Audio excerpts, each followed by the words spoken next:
for was really how do we get compost going? How do we amend the soil? How do we work with the water?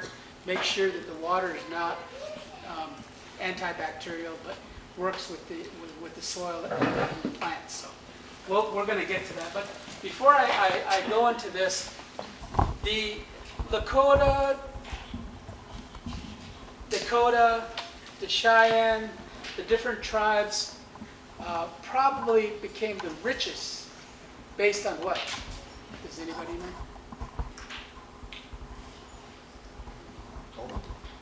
Horses. They became a horse nation. That was their currency. Same with the Comanche. So this is Sitting Bull, which he was a medicine man. And you notice how he brought his pipe, which was in Catholic terms of the liturgy, you know, the altar, the incense, that allow you to go into this sacred space. Because he made decisions based on not only community, but the relationship with Mother Earth and Father Sky. There's a lot of discussions about Mother Earth, but we're just not understanding what Father Sky is and how the impact has affected this climate crisis.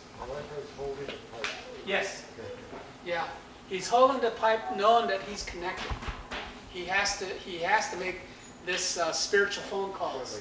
Yeah.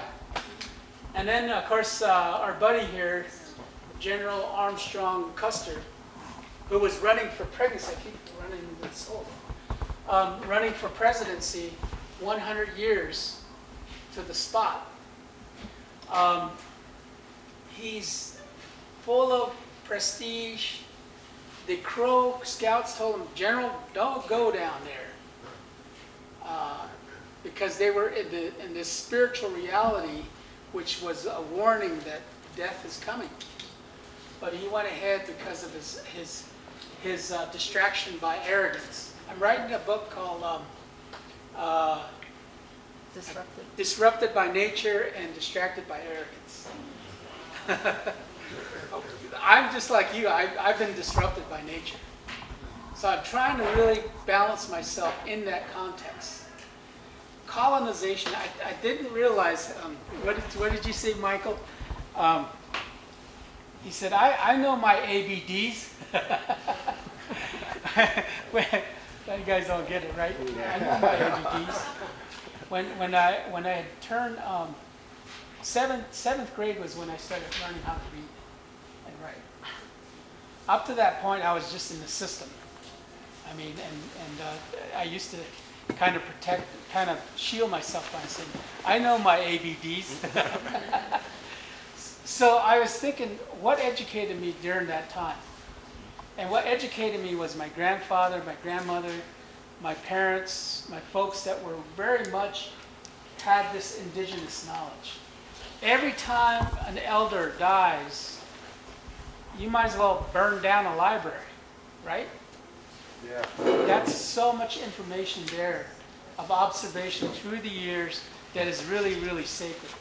So going back to this combination, there's a currency-based economy versus that of a bartering economy that collided.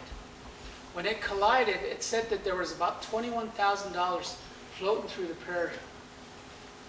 Not knowing where the soldiers were going to stand up. There was no trading posts out there. You know, out in the middle, nowhere, the greasy grass, Little Bighorn. So when the soldiers were it depends on who you talk to. Were they massacred or were they killed by their stupidity, right? It all depends on how you look at it. Well, let's call it a massacre just for the sake of the majority here. Well, $21,000 floating through paper money, currency-based economy. The reason why they wanted to get into the Black Hills is because they found gold.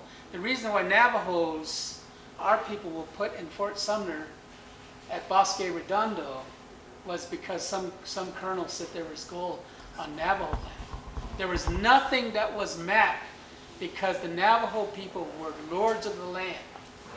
Talk to any Pueblo, they'll tell you, you know, that's Navajo land over there. We don't go over there. the reason why we were powerful and we survived the experience of that concentration, with similarities with the Jewish people and the Auschwitz and the different concentration camps. The people ate their own moccasins to stay alive. Women prostituted themselves so that they can get a handful of corn. When you go into a Navajo home, they'll serve you coffee because that's what they ate, is coffee. So as traditional of sustainability in that relationship, they will always serve you coffee. You notice with drinking coffee, it's that relationship of sustenance and sustainability and continuity that's there. So what happened here was he was ordered by the Federal Reserve. The Federal Reserve is out of Europe. It's banks out of Europe. That was dictating all this information of extraction, colonization on the economy. The economy was, and so what happened there was they were sending all these troops out into the outliers to extract more gold and silver. The whole silver and gold system started from Central South America. That whole system moved into Europe, and the banks started collecting all these minerals and then printing out paper money with interest. This whole, what do they call it? The interest of our debt. It's all these banks requiring this. And Morgan Chase in the 30s, 20s, and 30s instituted some things on the banking system. We are in trouble as the globe on where this currency-based economy is going. But this was the initial collision that took place. Boom! So re-indigenizing, decolonizing, I don't like these words because they come from European concepts. They always elbow you out. Decolonizing ourselves and our soil. So we're going to get back into the soil. It's a delicate balance there with limited water, right? We're dealing with water that is very limited, that we have not paid much attention to, but we're starting to, because it's starting to get commoditized. We've been commoditized, but it's starting to put a price on it. What is it? Years ago, when I was a kid, just to think that somebody would buy a bottle of water. Now it's like the plastic industry is taking over.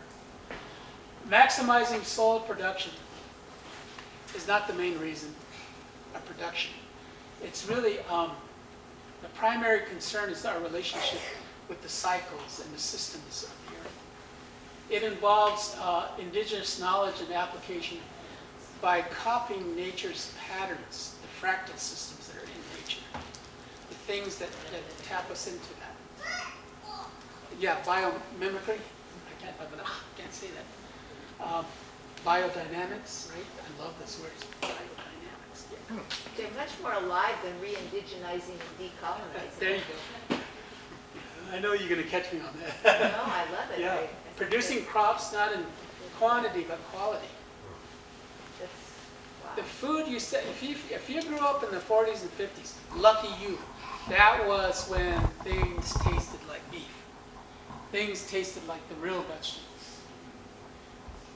I get sick every time we travel because we're eating restaurant food, right?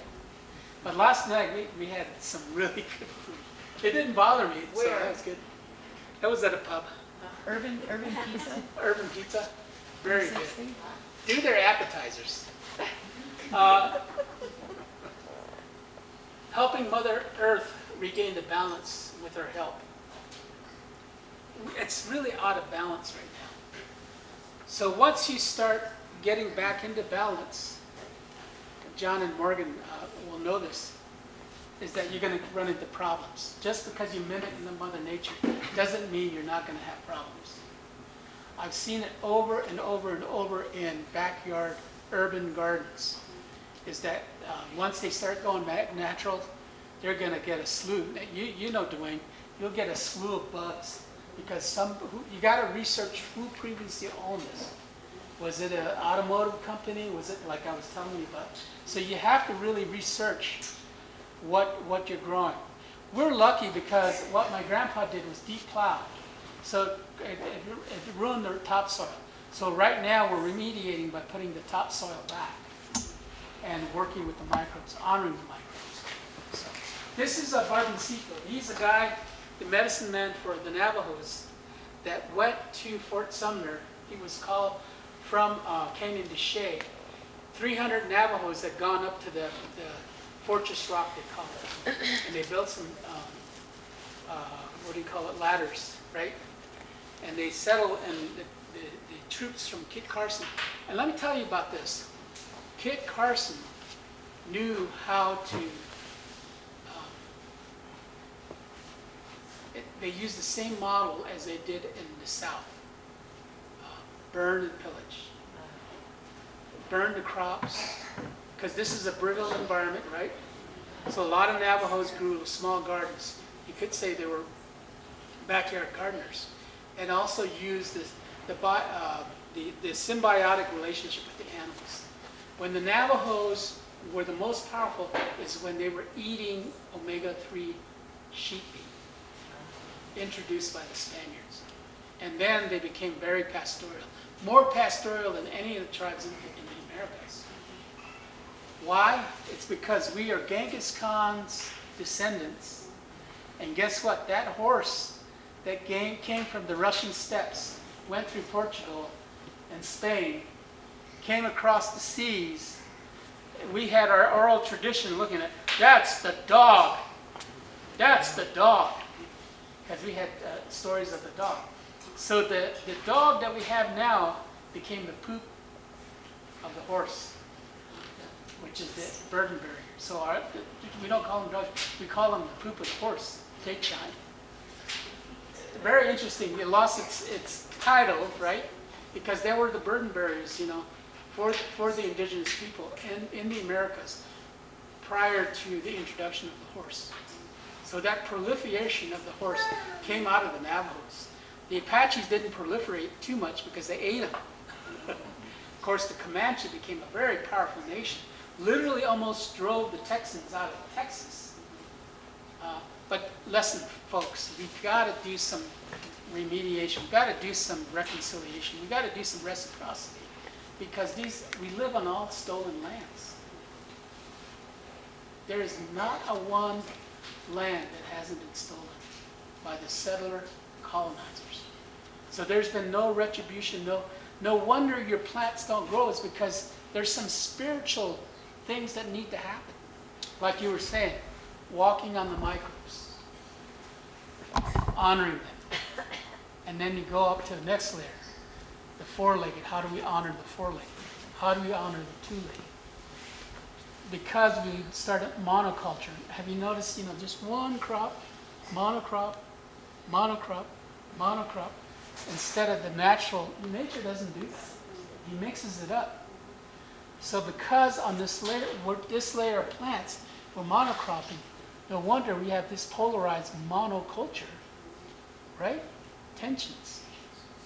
But everybody seems to be elbowing each other because we're not starting from the base, the soil, the purpose, the water, the things. We're not holding things sacred. We're holding things as commoditized. We're holding things as production-oriented. What if we just stop and just have a different attitude, different lens, different heart? We wouldn't have this, what we call climate crisis, right? We're in trouble. Right now, scientists are saying 7 years. In 70 years, we're all going to get sterile if we're around. It's because of so much technology is affecting our internals, our microbiome with glyphosate in our gut is destroying the lining, doing the leaky gut syndrome. It's not, gluten intolerance. It's actually toxicity in our gut. So I'll hand it over to my in-house scientist. I'm the storyteller, so she'll. Oh, he will interject a lot of times here. So, yeah, we're going to move into a little bit of the microbiome. Just want to do a short blurb before we really move into some of the growing and the importance, iterate how important it is to grow your own food. But microbes are the backbone of every organism, ecosystem on the living planet. I'm just going to go These are the main types of microbes you will find in your soil, bacteria. And when you start seeing on compost the ratio of green to brown, this is a lot why right here. Because your bacteria eats the green plants, the food waste, the sugars. The fungi is the brown. Fungi is one of the most difficult things to get in balance in our soils because we're in such a brittle environment and it's not an environment that the fungi are like love. So we have to create that loving environment. And that loving environment is more of a consistently semi-moist soil. When it dries out, the fungi are going to move away. Unless you really establish a fungi to where they are so prolific, then they will start really taking over. But to get to that point, it takes a lot of TLC on your soil. Nematodes, there's several different kinds. A lot of times everybody says they're bad. There's only one bad one up here. And that's the last one there, the one that eats roots. All the other ones you want in your soil. The protozoas are really good.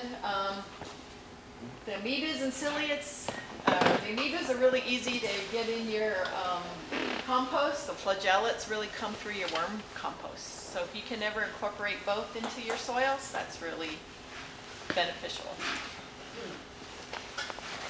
I'm going to let you do this one. I stole this from Dr. Johnson, Dave Johnson. I think he was teaching at Las Cruces University there. MSU. Yeah. And he showed this, and I said, David, can I use that? So you look at how things formulated through the eons: water, bacteria, viruses, nitrogen fixation started taking place. Fungal, mitochondria, the first cell animals, land plants, and then on into us. We are not even visible here. It's like a blink of an eye. And what's happened in that whole concept. And this is some things that a lot of sages, as they meditate, enter into this space. It collapses time, so they're able to see things from this format of how things originated.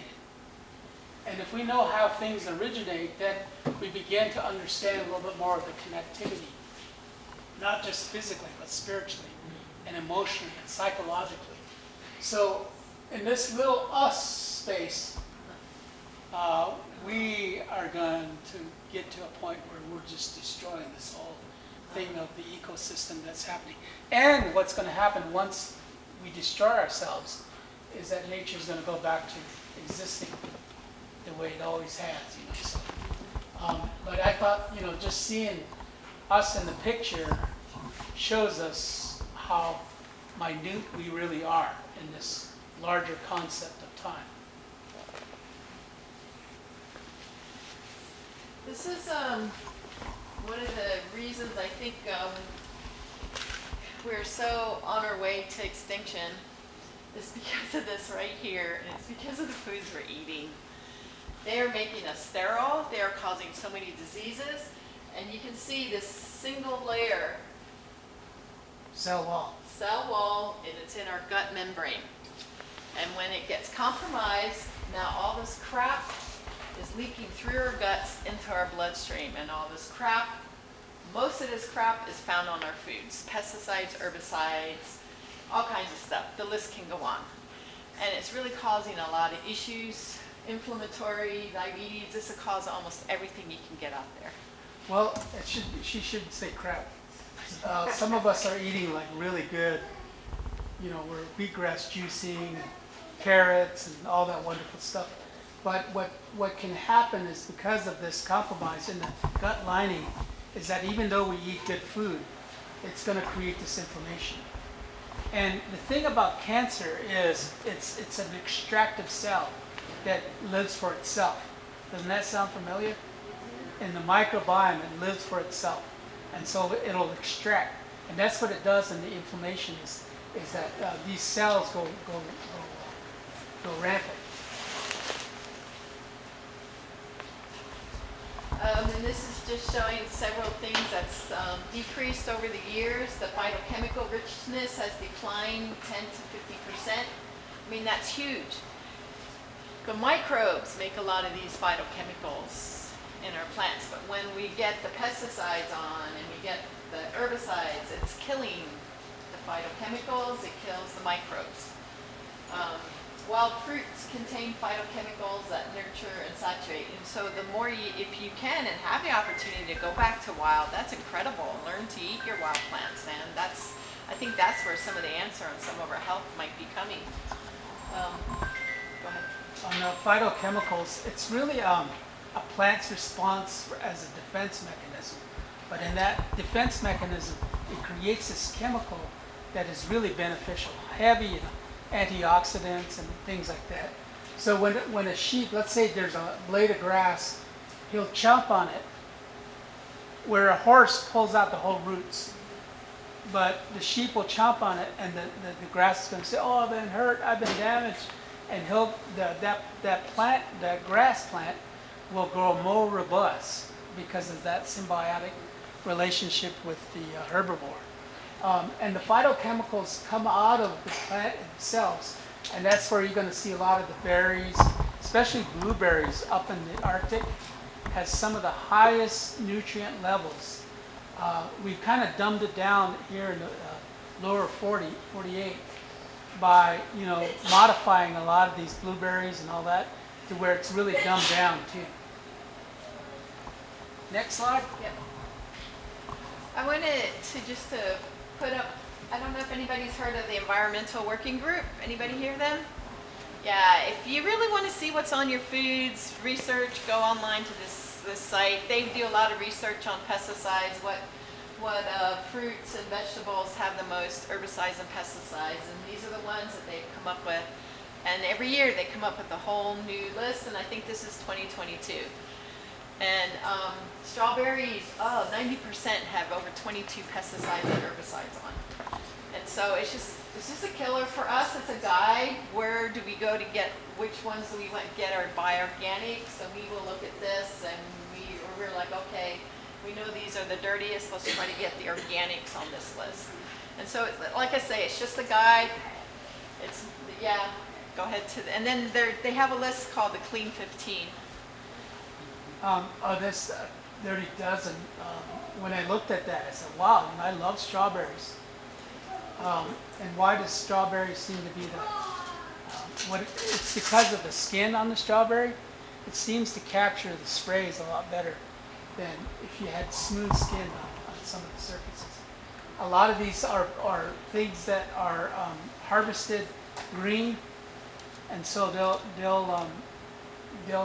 in order to have it cure or have it mature faster, they'll spray them, and they spray them inside those semi trucks along with the organics. Hello. And there's your list of what they call the Clean 15, the ones that have the least pesticides and herbicides on. Another thing they don't talk about on these two lists, but if you get on their site, they'll talk about glyphosate, and the glyphosate is really heavy on oats, anything with oats. Anything, any grain, that's the worst grain you can buy. Wheat is a little bit, wheat's spot sprayed, and the reason oats is bad is because, and the wheat, that it's spot sprayed because they spray it when it's harvested to dry it out all at the same time.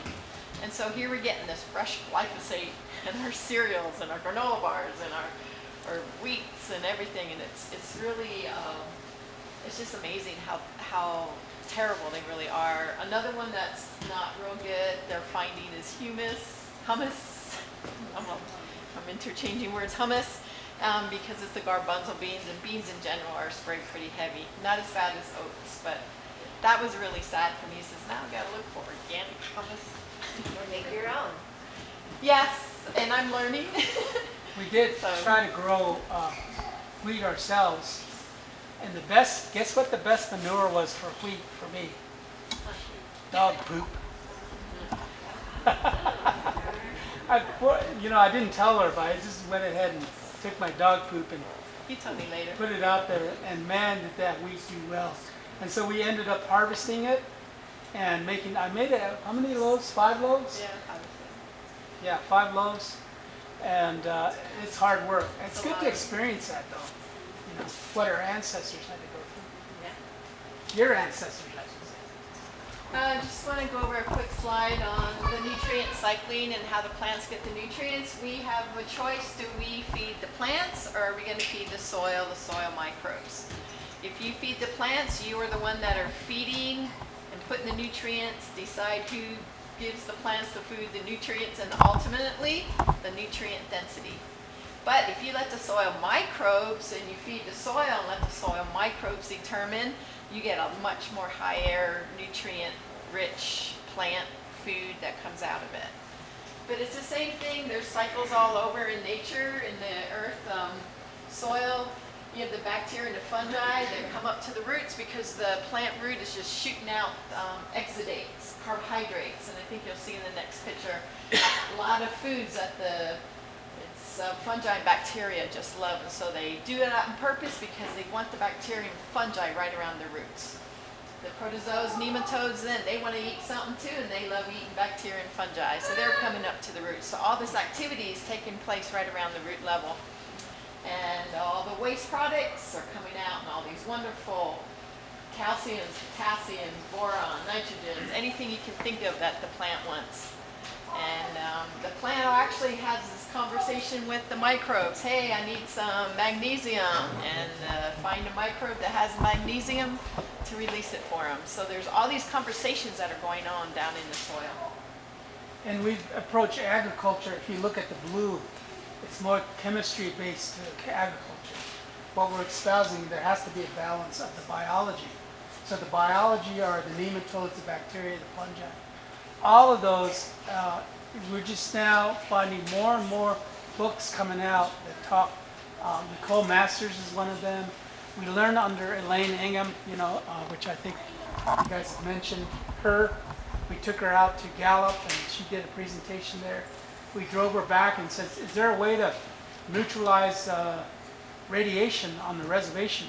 Because we've been, uranium has been extracted from Grants all the way into Gallup. And he said, yeah, you get the right fungi and then incinerate it, it'll neutralize radiated soil in just, that short amount of time in comparison to the neutralizing of that uranium.